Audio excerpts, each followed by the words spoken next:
आज का इंटरव्यू बेहद अहम और संवेदनशील मुद्दे पर है। हाल ही में समाजवादी पार्टी के राज्यसभा सांसद रामजीलाल सुमन के काफिले पर हमला हुआ है, जिसकी जिम्मेदारी क्षत्रिय करणी सेना के युवा मोर्चा ने ली है। ओकेंद्र सिंह राणा है, उन्होंने ली है। इस घटना ने राजनीतिक गलियारों में हलचल मचा दी है और कानून व्यवस्था को लेकर के कई गंभीर सवाल भी खड़े हो चुके हैं। हमारे साथ जुड़े हैं क्षत्रिय करणी सेना के राष्ट्रीय अध्यक्ष राज शेखावत। हम जानने की कोशिश करेंगे कि क्या सांसद पर हमला करना एक न्याय संगत है, क्या इस तरह की कार्रवाइयां संविधान और कानून के दायरे में है, और क्या यह है स्वीकार करना कि तोड़ेंगे नहीं तो छोड़ेंगे नहीं देश के लोकतांत्रिक मूल्यों के खिलाफ है या नहीं।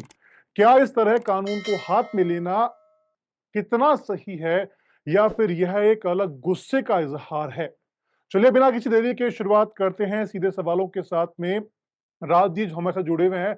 राज जी, कल जिस तरीके से हमला हुआ है सांसद सुमन पर, इसकी स्वीकार्यता लोकेंद्र सिंह राणा ने ली है। आप किस तरह से इसका समर्थन करते हैं, क्या आपका इस पर कहना है? कल जो हमला किया गया, सुमन लाल पर जो हमला हुआ है कल, उस हमले की जिम्मेवारी हमने ली है। और ये पूरा भारतवर्ष जानता है कि उस व्यक्ति ने जो अभद्र टिप्पणी की थी, महाराणा सांगा जी पर भी की और सनातन धर्म पर भी। तो जो हमने कहा, पहले भी कहा, आज भी कह रहे हैं, आगे भी कह रहे हैं कि हड्डी तोड़ कुटाई तो होनी है, उसमें कोई प्रश्न चिन्ह नहीं है, होनी ही है। अब सुरक्षा का घेरा उसने इतना बढ़ा लिया है कि उस सुरक्षा के घेरे में हमारे योद्धाओं को घुसना थोड़ा सा टफ हो रहा है। लेकिन ये भी सुनिश्चित है कि जब तक तोड़ेंगे नहीं छोड़ेंगे नहीं, ये बिल्कुल सही बात है। और कल जो हमारा हमला था वो इसलिए था कि कहीं ना कहीं हमारे योद्धा सफल हो जाते, कल वो हाथ में आ जाता तो हड्डी तोड़ कुटाई भी कल हो ही जाती। क्योंकि अब जो हम लोगों ने सुनिश्चित किया है कि जो अपमानित शब्द इस व्यक्ति ने बोले हैं उसका जवाब तो देना पड़ेगा। तो उसी जी। दिशा में ये कदम था हमारा। हमारे योद्धाओं ने उस वक्त वहां अपनी कार्यवाही की। ये तो शुक्र है कि प्रशासन साथ था, सुरक्षा उसके साथ थी, अन्यथा कल हड्डी तोड़ कुटाई कर दी जाती। और यही एकमात्र विकल्प हमें नजर आ रहा है, क्योंकि इन घटनाओं का पुनरावृत्ति रोके कैसे। आज भी वो व्यक्ति आज भी वो व्यक्ति अपनी उस गलती को स्वीकारने के लिए तैयार नहीं है। वो आज भी बहस कर रहा है, मीडिया के माध्यम से कुछ भी बोल रहा है। तो अब ऐसे व्यक्ति को तो आपको और हम सबको मिलकर जवाब देने की आवश्यकता है, और वही हम कर रहे हैं। कुछ गलत थोड़ी है भाई। जिस व्यक्ति को संविधान का डर नहीं है, उसे संविधान से क्यों डराए भाई? उसको तो कुटाई करके डराए। और ये एक मैसेज हम पूरे भारतवर्ष को देना चाहते हैं कि अब महापुरुषों पे, देवी देवताओं पर, धार्मिक ग्रंथों पे अभद्र टिप्पणियां हम बर्दाश्त नहीं। तो ये संपूर्ण जिम्मेवारी हम ले रहे हैं। और मैं उन योद्धाओं का आभार व्यक्त करता हूँ जिन योद्धाओं ने जी। इस हमले की इस हमले की रणनीति बनाई, इस हमले को अंजाम दिया।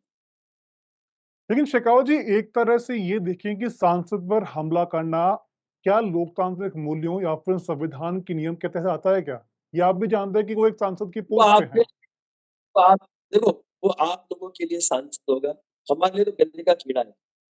वो गंदे का कीड़ा है, ठीक है ना? सांसद ऐसे नहीं होते।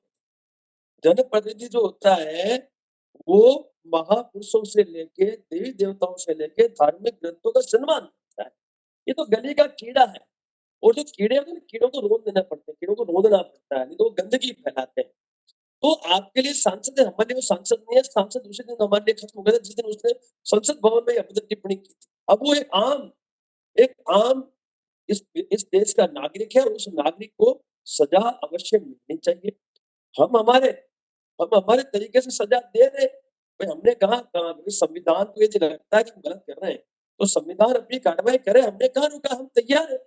आप हम पर संवैधानिक कार्रवाई करें।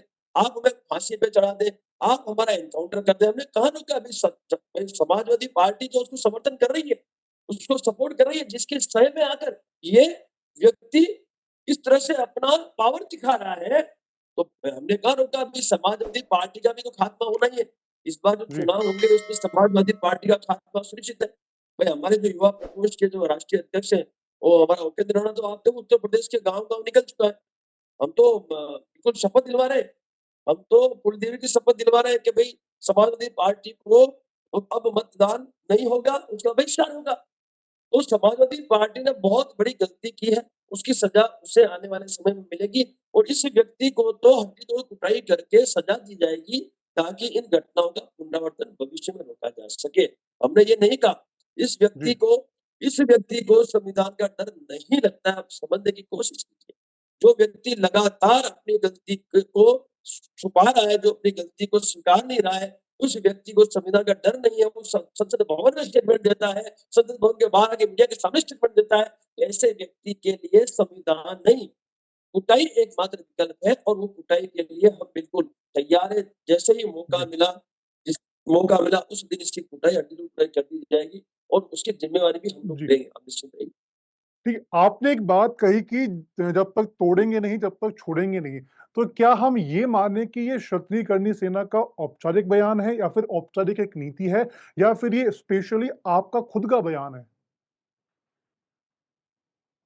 मैं आपसे इतना ही कहूँगा, यदि डॉक्टर राज शेखावत कोई स्टेटमेंट देता है या फिर योगेंद्र कटार, अपना ये क्या नाम, हमारा जो हमारा उपेंद्र राणा कोई स्टेटमेंट देता है, जी। तो वो स्टेटमेंट क्षत्रिय करनी सेना का स्टेटमेंट, पूरे संगठन का स्टेटमेंट, हम सभी का स्टेटमेंट।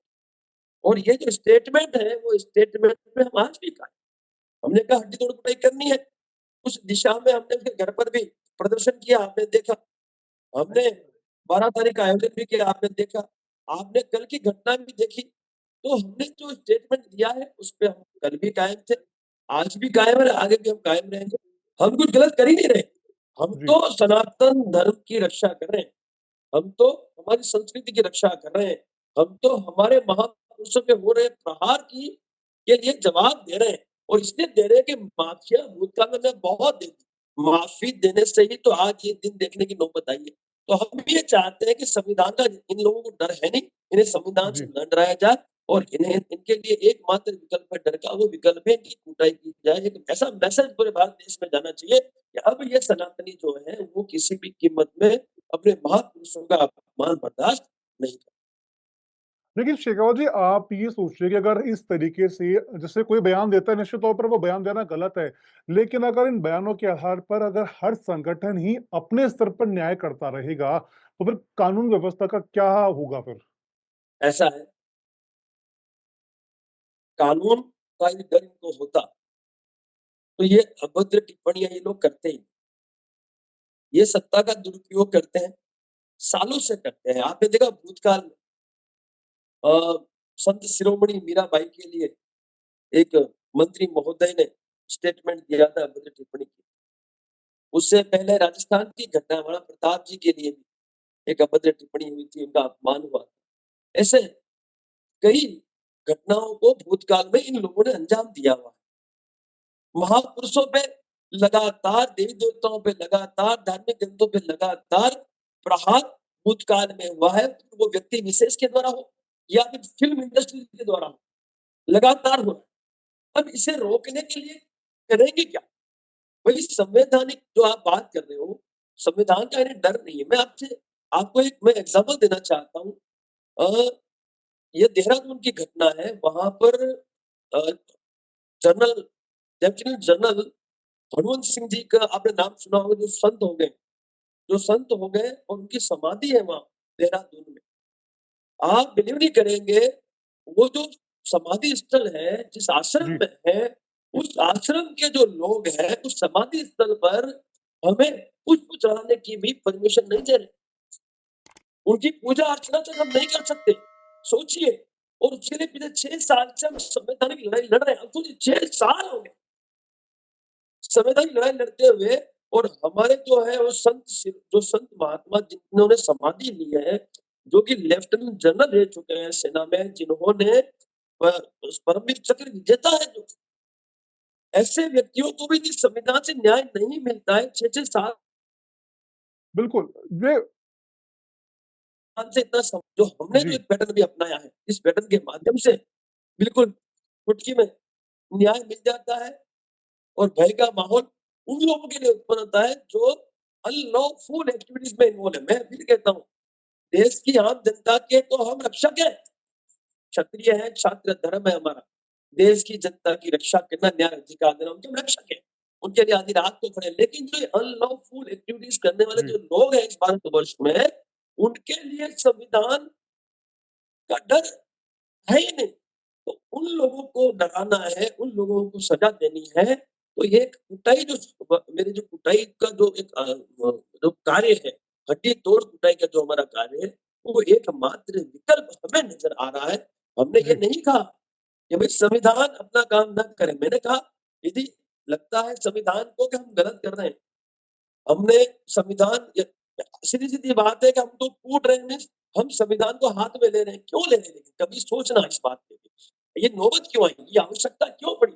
क्योंकि इनको डर नहीं है और इनको डराने के लिए, इनको सजा देने के लिए हमारे पास विकल्प है, हड्डी तोड़ कुटाई, वो हम लोग करना चाहते हैं। और ये एकमात्र विकल्प जी। हमें नज़र आया है, इसलिए हमने उस विकल्प पे काम करना शुरू किया है। इसके अलावा हमारे पास विकल्प नज़र नहीं आता। मैं कह रहा हूँ संविधान अपना कार्य करे, हमें कोई आपत्ति नहीं, क्योंकि गीता में लिखा है, भगवान श्री कृष्ण ने ये कहा है, जी, अ, अहिंसा परमो धर्म, धर्म हिंसा देव च। अहिंसा परमो धर्म है। धर्म की रक्षा के लिए यदि आप हिंसा करते हो, तो वो सर्वोपरि है। तो फिर जब भगवान श्री कृष्ण गीता में खुद कह रहे हैं कि धर्म की रक्षा करें, और यदि उसमें आपको संवैधानिक कोई भी बाधाएँ आती है, तो उसके लिए आप तैयार रहें। तो हम उसके लिए तैयार हैं। आप समझने की कोशिश कीजिए, हम वही कर रहे हैं, जी। जो हमें लेकिन करना चाहिए, इस देश की बिल्कुल, दारूण बिल्कुल, नागरिक बिल्कुल। को करना चाहिए, वो जी, काम हम कर रहे हैं। जी। राजेश, जैसे आपने बताया कि अभी 12 तारीख को जिस तरह से पिछला विरोध हुआ था उस आगरा के अंदर, उसके बाद में दिल्ली चलो का आह्वान है वो किया गया है। क्या तारीख आपने निश्चित की है? किस चलो का तरह का वो आह्वान अभी प्रोग्राम हुआ है ही दिल्ली कहाँ में है, होने गलत वाला है? बात है। ये जो दिल्ली चलो का जो आह्वान आप बता रहे हो, आवश्यकता ही नहीं है। और दिल्ली चलो का आह्वान वो व्यक्ति करेगा जिस व्यक्ति ने पूरा मूवमेंट चलाया है, वो व्यक्ति है उपेंद्र राणा, जो युवा प्रकोष्ठ का हमारा राष्ट्रीय अध्यक्ष है, जिस व्यक्ति ने उस सांसद के घर पर प्रदर्शन किया था, जिस व्यक्ति ने वहाँ पर अपनी अपनी ताकत दिखाई थी, उसके बाद उस व्यक्ति ने 12 तारीख की घोषणा की थी, उस ग्राउंड की घोषणा की थी। वही व्यक्ति जब घोषणा करेगा तब हम पहुँचेंगे। बाकी जी, तो घोषणाएँ करते हैं जिनको करनी है, हमें तो फर्क नहीं पड़ता है। भले जिनको बुलाना बुला, लेकिन मुझे इतना पता है कि पूरे मूवमेंट के अंदर यदि किसी व्यक्ति का योगदान है या किसी संगठन का जो मुख्य योगदान है, तो वो है क्षत्रिय कर्णी सेना। अब ठीक है, लोग एनगेज करना चाहते हैं तो हमें कोई आपत्ति थोड़ी है, भले करते रहें, लेकिन पूरा भारतवर्ष जानता है कि वो जो व्यक्ति था, जिस व्यक्ति ने और जो योद्धाओं ने अपने योगदान दिया था, वो योगदान ऐतिहासिक है। तो हम उन्हीं योद्धाओं के घोषणा पर मूवमेंट अगला करेंगे जरूर। कब करेंगे? यदि हमारी उन मांगों पे सहमति जिस पे हुई थी, उस पे कार्रवाई नहीं होती है, तो फिर अगला और अंतिम जो हमारा पड़ाव होगा, वो संसद भवन का घेराव होगा। हम पहुंचेंगे संसद भवन। पूरे भारतवर्ष से समस्त क्षत्रिय और सनातनी जो राणा सांगा को मानते हैं, उन्हें अपना गुरु मानते हैं, उन्हें वो जो समझते हैं, वो जी। समस्त लोग संसद भवन, क्योंकि वहां प्रधानमंत्री बैठते हैं, वहां सारा मंत्रिमंडल बैठता है। तो जहां से हमें पूरी मांग मनवानी है, वो तो वही पहुंचेंगे। तो वहां पहुंच के हम हमारी बात आक्रामकता से रखकर हमें न्याय की जो आवश्यकता है वो प्राप्त करेंगे। चलिए सर, बहुत-बहुत शुक्रिया आपका, आपने अपना कीमती समय दिया उसके लिए। हाँ, तो ये थे राज शेखावत जिनसे हमने बात की, जाना कि किस तरीके से कल जो सांसद सुमन पर हमला हुआ है, उसकी ज़िम्मेदारी किसने ली है, ये भी आपने सुना। तमाम आगे की रणनीति क्या रहेगी, उसके बारे में भी हमने इनसे बात की है। उम्मीद करते हैं कि आपको ये तमाम रिव्यू है, ख़ासा पसंद आया होगा। ऐसे और भी इंटरव्यूज़ के लिए आप बने रहिए पंजाब केसरी के साथ।